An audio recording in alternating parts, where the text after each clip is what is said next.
প্রিয় ছাত্রছাত্রীরা, আজকে আমি তোমাদেরকে এই ভিডিওর মাধ্যমে ক্লাস 6-এর ইতিহাস যে সমস্ত প্রশ্নগুলো দেওয়া হয়েছে 2025 সালের রায়মার্টিন প্রশ্নবিচিত্রাতে সেকেন্ড সামেটিভের জন্য ইতিহাসের প্রশ্ন স্কুল নম্বর 2, এই 2 নম্বর স্কুলে যে সমস্ত প্রশ্নগুলো আছে পেজ নম্বর 269, সেখানে সেই সমস্ত প্রশ্নগুলো আমরা আলোচনা করবো আজকে এই ভিডিওর মাধ্যমে। তোমরা শুরু থেকে শেষ অবধি অবশ্যই দেখবে ভিডিওটা। চ্যানেল যদি নতুন হয়ে থাকে অবশ্যই তোমরা চ্যানেলটাকে সাবস্ক্রাইব করে রাখবে পরবর্তী যে স্কুলগুলো আছে সেগুলো প্রশ্ন উত্তর পাওয়ার জন্য, এবং এর আগের যে স্কুলগুলো ছিল সেগুলোর প্রশ্ন উত্তর আমরা আলোচনা করে দিয়েছি, তোমরা প্লেলিস্ট থেকে পেয়ে যাবে, সেগুলো অবশ্যই সেখান থেকে দেখে নিও।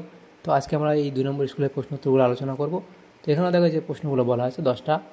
1 নম্বরের প্রশ্ন আছে প্রথমে, সেখানে দেখো 1-এর দাগে বলা আছে শূন্যস্থান পূরণ করো। প্রথম প্রশ্ন, গোষ্ঠীর গবাদি পশু রাখার জায়গাকে বলা হতো, তাহলে কি বলা হতো? সেটা হবে কি গোত্র। এর পরের প্রশ্ন কি আছে? পরের প্রশ্নতে বলা হয়েছে দেখো গৌতম বুদ্ধের প্রথম নাম ছিল, তাহলে গৌতম বুদ্ধের প্রথম নাম কি ছিল? সিদ্ধার্থ।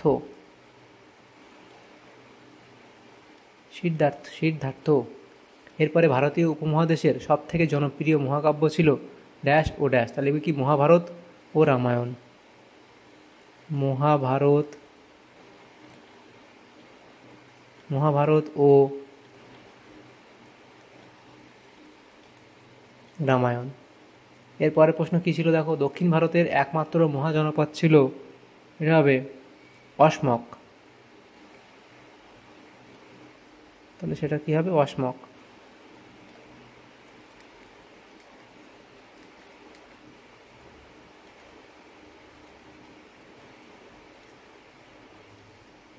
দেখো 5 দাগে বলা আছে ইন্ডিকা বইটি ড্যাশ এর লেখা, লিখবে মেগাস্থিনিস এর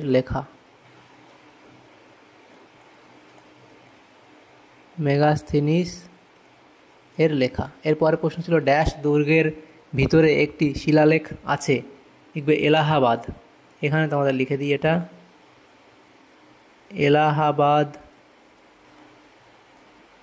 দুর্গের ভিতরে একটি শিলালেখ আছে। এরপরে প্রশ্ন মহাস্থানগড় হলো বর্তমান বাংলাদেশের ড্যাশ জেলার একটি, তা লিখবে বাংলাদেশের বগুড়া জেলার একটি প্রত্নস্থল। বাংলাদেশের বগুড়া জেলার একটি প্রত্নস্থল। এরপরে আছে নাসিক লেখো, অর্থাৎ নাসিক লেক ড্যাশ পাওয়া গেছে, তার লিখবে মহারাষ্ট্রে।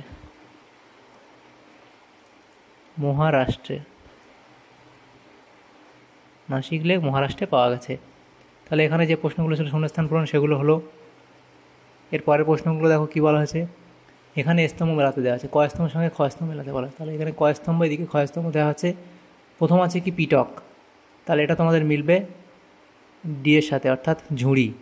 এরপরে দেখো যেটা আছে সেটা হচ্ছে কি বানভট্ট, তাহলে বানভট্ট তোমাদের মিলবে কি হর্ষচরিত। এরপরে আছে দেখো কৌটিল্য, তাহলে কৌটিল্য তোমাদের মিলবে অর্থশাস্ত্র।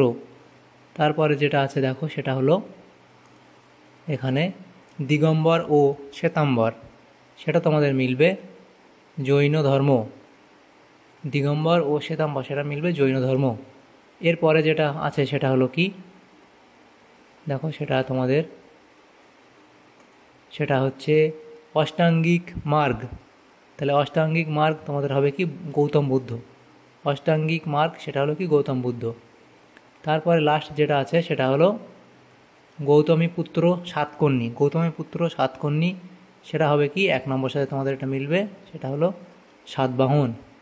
এভাবে মিলিয়ে নেবে। এরপরে 3 দাগের প্রশ্ন, এক কথায় উত্তর দাও যে প্রশ্নগুলো এখানে আছে দেখো।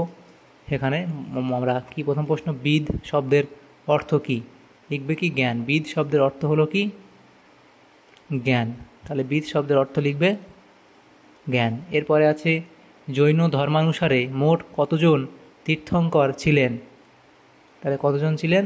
24 জন। 3 দাগের প্রশ্নে বলা আছে দেখো প্রথম বৌদ্ধ সঙ্গীতির সভাপতি কে ছিলেন, তাহলে কি মহাকাশ্যপ।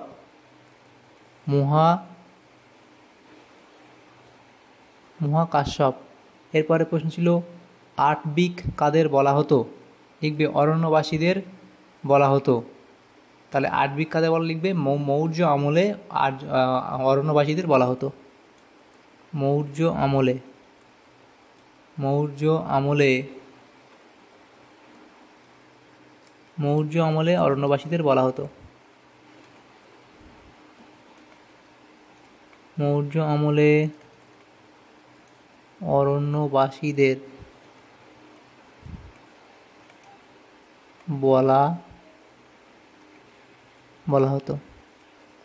এরপরে প্রশ্ন ছিল শুঙ্গদের দুজন প্রধান শাসকের নাম লেখো। লিখবে পুষ্যমিত্র ও অগ্নিমিত্র। পুষ্যমিত্র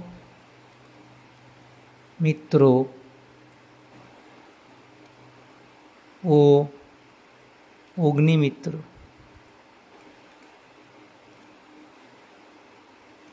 এরপরে প্রশ্ন ছিল সংহিতা কথার অর্থ কি। সংহিতা কথার অর্থ তোমরা এখানে লিখবে সংকলন করা। সংকলন করা। এরপরে প্রশ্ন ছিল বৈদিক শিক্ষার দুটি প্রধান বিষয় কি ছিল।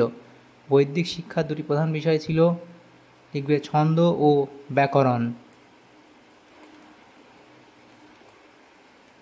ছন্দ ও ব্যাকরণ। এরপরে ছিল সুয়ানজাং কোন দেশ থেকে ভারতীয়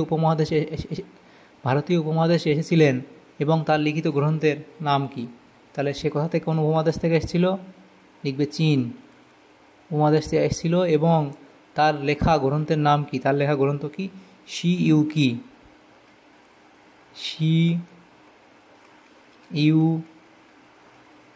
কি। এরপরে প্রশ্ন দেখো কি আছে, 4 দাগের প্রশ্ন। নিম্নলিখিত প্রশ্নগুলির সংক্ষিপ্ত উত্তর দাও। তাহলে প্রথম প্রশ্ন কি আছে দেখো এখানে, 4 দাগের 1 প্রশ্ন এখানে আমরা আলোচনা করব।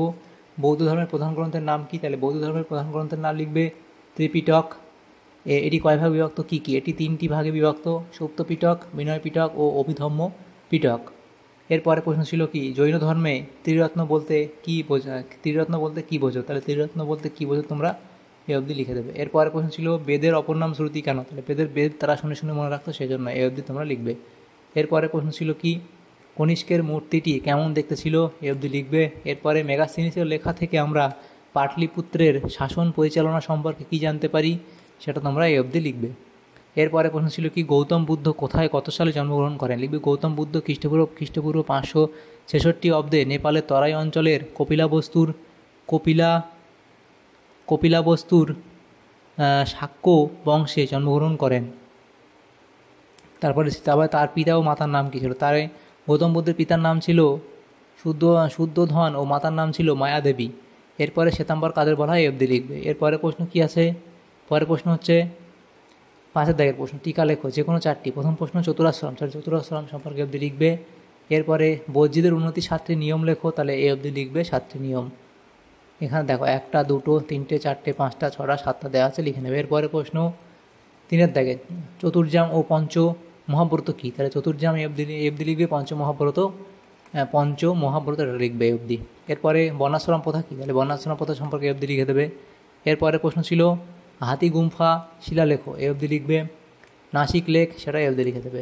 তাহলে এই প্রশ্নগুলো তোমাদের হয়ে যাবে। এরপরে প্রশ্ন কী আছে দেখো। আচ্ছা, আমাদের এখানে এই সমস্ত প্রশ্নগুলো ছিল।